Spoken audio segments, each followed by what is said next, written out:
maksudnya selagi kita masih mau pakai barang-barang hobi, mau pakai baju-baju branded, ya jadi pengusaha apa jadi artis aja lah.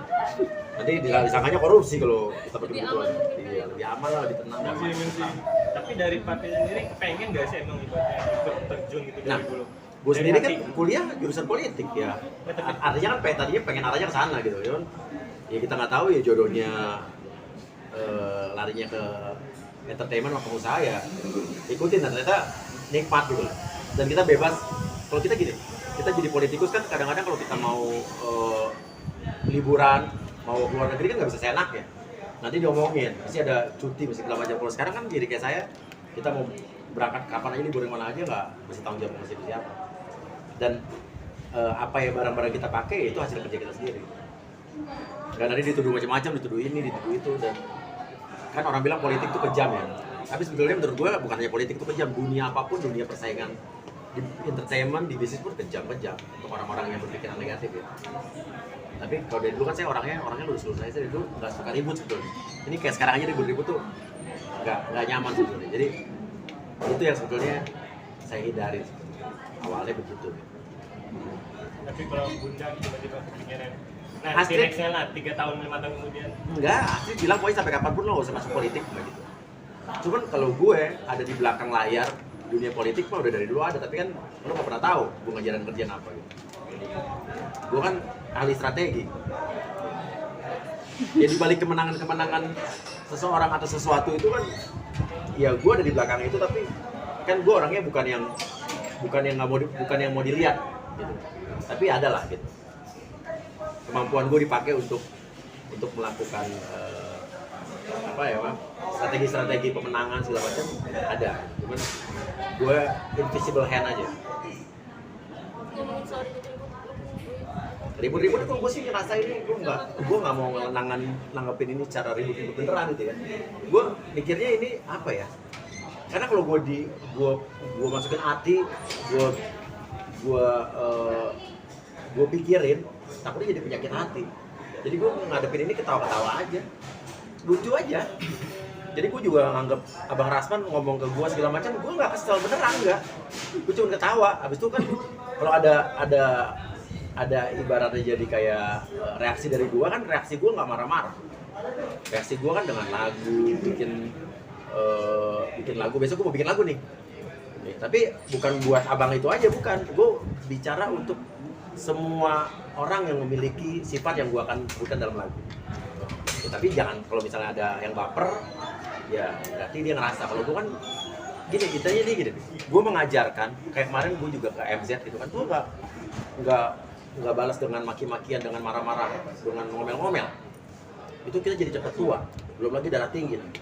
Jadi bukan buat lagu Tuti kemarin, tapi itu bukan hanya buat MZ saja, buat seluruh tuti-tuti dan tukang tipu yang ada di Indonesia gitu kan. Kayak ini saya mau buat lagu tentang seseorang yang arogan, yang kayak preman, seseorang yang seenak jidat sendiri kalau ngomong. Terus kalau ngatain netizen dengan bahasa-bahasa kasar, ada suka pakai kepala bapak kau. Nah, gue buat lagu judul kepala bapak kau. Gue sama Yonglek sama Dennis. Mas Uya, sorry telat, ngomongin soal kepala, mungkin kemarin kan sempat ada balasan soal botaknya itu gimana?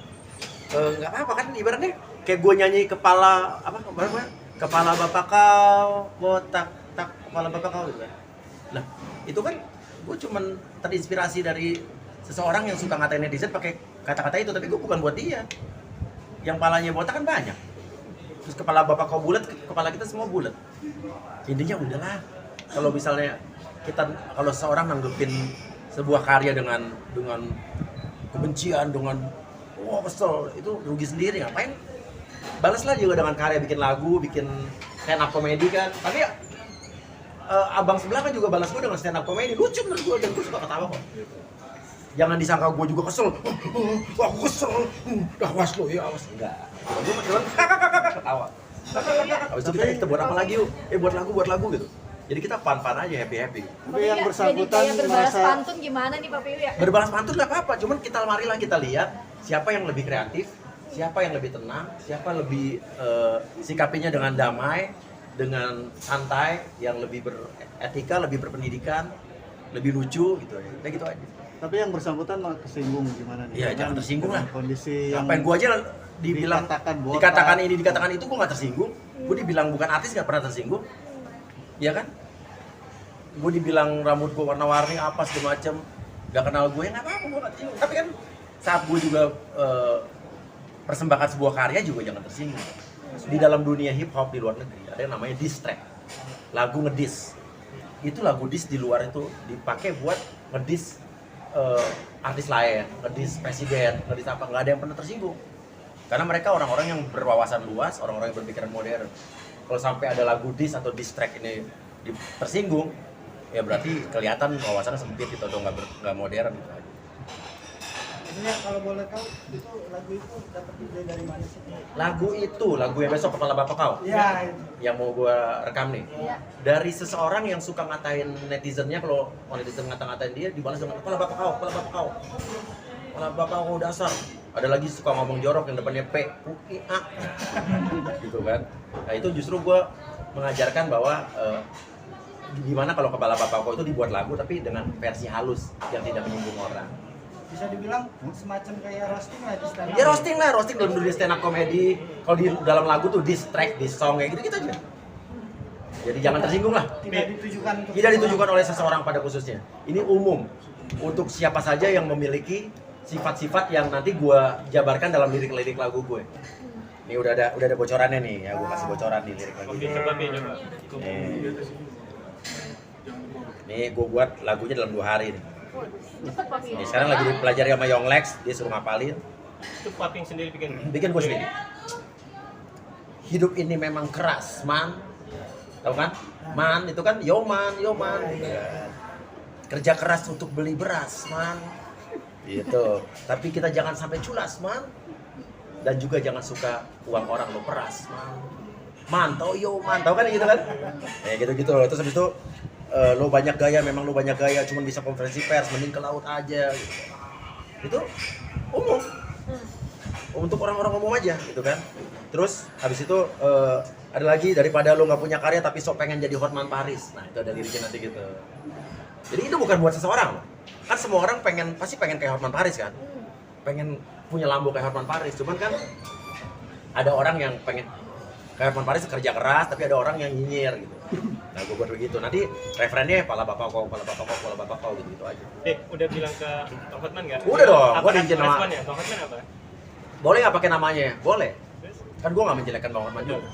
Kata Bang Hotman, oke. Oke, Bang Hotman juga nggak tahu judul liriknya gimana, cuman Bang mau boleh pakai namanya nggak buat lagu gitu. Kata dia. Oke, dia nggak tahu lagunya buat apa juga. Ntar kasih tahu pada dikit. Nanti gue kasih tahu. Maksudnya, tapi ada rasa kekhawatiran nggak sih yang seberang sana ada rencana mau melaporkan gitu? Kan semua orang bisa melapor. Kalian juga bisa lapor polisi kok.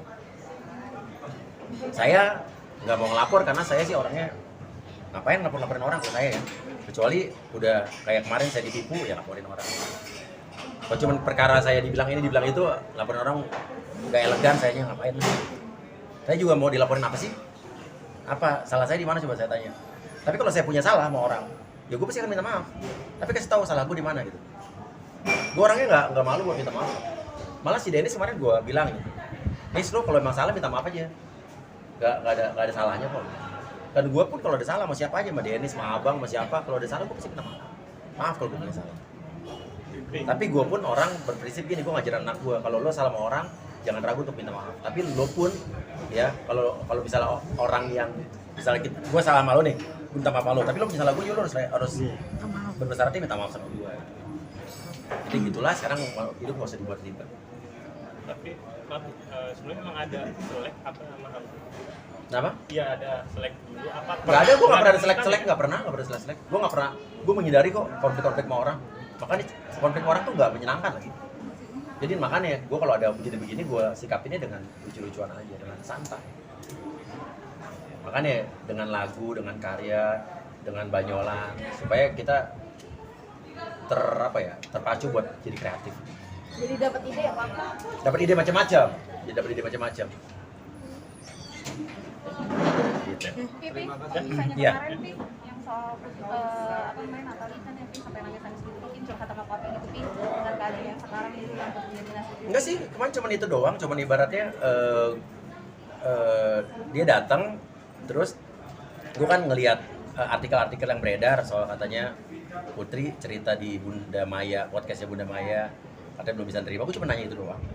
Ceritanya juga nggak cerita banyak juga Natali, cuma cerita ya mungkin Natali ada salah, dia minta maaf kalau ada salah, cuma dia udah berbuat yang terbaik, itu gitu doang sih. Gue cuma bilang ya selesaikan dengan baik-baik, kalau tapi menurut gue sih harusnya nggak ada apa-apa gitu kan. Tapi Cuma kalau mungkin miscommunication, tapi gue juga nggak bisa ikut campur terlalu banyak karena kan bukan rumah tangga gue. Jadi Cuma ibaratnya rame menanyakan apa yang beredar dan kisru di ya, di artikel-artikel berita gitu kan, meluruskan supaya jangan-jangan kan berita-berita yang nggak benar gitu. jadi ramai ya Pap pasca podcast dengan Oh ya, gue malah nggak tahu, gue belum ngeliatin udah berapa itu podcast gue. Kamera sih. rame Pin. Jadi Ya, rame ya. rame. Gimana tuh? Jadi kayak Ya gue sih orangnya gini, gue gini. Kadang-kadang gue suka bingung gitu. Gue serba salah punya podcast.